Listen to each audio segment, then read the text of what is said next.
રાજ્યમાં પાછલા 24 કલાકમાં કોરોનાના 1380 કેસ આવ્યા। અમદાવાદ શહેરમાં સૌથી વધારે 289, સુરત શહેરમાં 191 કેસ પોઝિટિવ।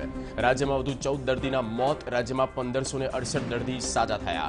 રાજ્યમાં કોરોનાનો રિકવરી રેટ 91.56%। ભારતના બંધના પડઘા આવતીકાલે રાજ્યમાં સંભળાવાની શક્યતા। કોંગ્રેસે બંધનું એલાન કર્યું ત્યારે રાજ્ય પોલીસ વડાએ અસામાજિક તત્વોને ચીમકી આપી કે કોઈ જબરદસ્તી બંધ કરાવશે તો કડક કાર્યવાહી થશે। એટલું જ નહીં, સોશિયલ મીડિયામાં ગેરમાર્ગે દોરશે તો પણ કાર્યવાહી થશે। ટોળા વળશે તો એપેડેમિક એક્ટ હેઠળ પણ કાર્યવાહી કરાશે। ડીજીપીએ પૂરતો બંદોબસ્ત ગોઠવવા પોલીસ કમિશનર અને એસપીને સૂચના આપી છે।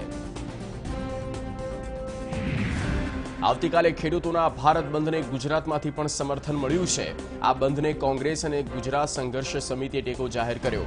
કોંગ્રેસનું આવતીકાલે હાઈવે બંધ કરવાનું આયોજન તો ખેડૂતો સાથે વેપારી એસોસિએશનો અને એપીએમસી પણ આવ્યા। વડોદરા એપીએમસીના વેપારીઓ આવતીકાલે બંધ પાડીને ખેડૂતોને સમર્થન કરશે। સૌરાષ્ટ્રના બે મોટા યાર્ડ ગોંડલ અને રાજકોટ યાર્ડ આવતીકાલે બંધ પાડીને ભારત બંધને પ્રતિસાદ આપશે।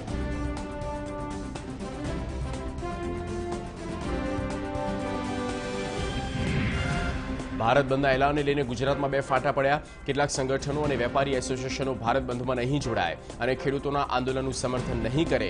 આણંદની પેટલાદ, ખંભાત, નડિયાદ એપીએમસી ભારત બંધને ટેકો નહીં આપે। આ ઉપરાંત વડોદરા શહેરના વેપારીઓ પણ આવતીકાલના બંધમાં નહીં જોડાય। ભારતીય કિસાન સંઘની પાંખ એવી ગુજરાત કિસાન સંઘ પણ ભારત બંધને ટેકો નહીં આપે। એશિયાનું સૌથી મોટું માર્કેટ યાર્ડ એવું ઊંઝા એપીએમસી પણ બંધમાં નહીં જોડાય। ગુજરાત કિસાન સંઘ આવતીકાલના ભારત બંધમાં નહીં જોડાય। કૃષિ કાયદાઓમાં ક્યાં ખેડૂતોનું પણ હિત છે તેવું ગુજરાત કિસાન સંઘનું કહેવું છે। આ સાથે કૃષિ કાયદામાં ફેરફાર કરવાની કિસાન સંઘે માંગ કરી છે। કાયદાઓને લઈને કિસાન સંઘની સરકાર સાથે વાતચીત ચાલુ છે। ભારત બંધની કોઈ પણ અસર એસટી બસ વ્યવહારને નહીં થાય। આવતીકાલે ભારત બંધને લઈ જો કોઈ અગત્યતા જણાશે તો એસટી બસ બંધ કરાવાઈ શકે। જોકે હાલ તો આવી કોઈ જ શક્યતા નથી। જે તમામ રૂટ પર અત્યારે બસ સેવા યથાવત છે તે રાબેતા મુજબ રહેશે।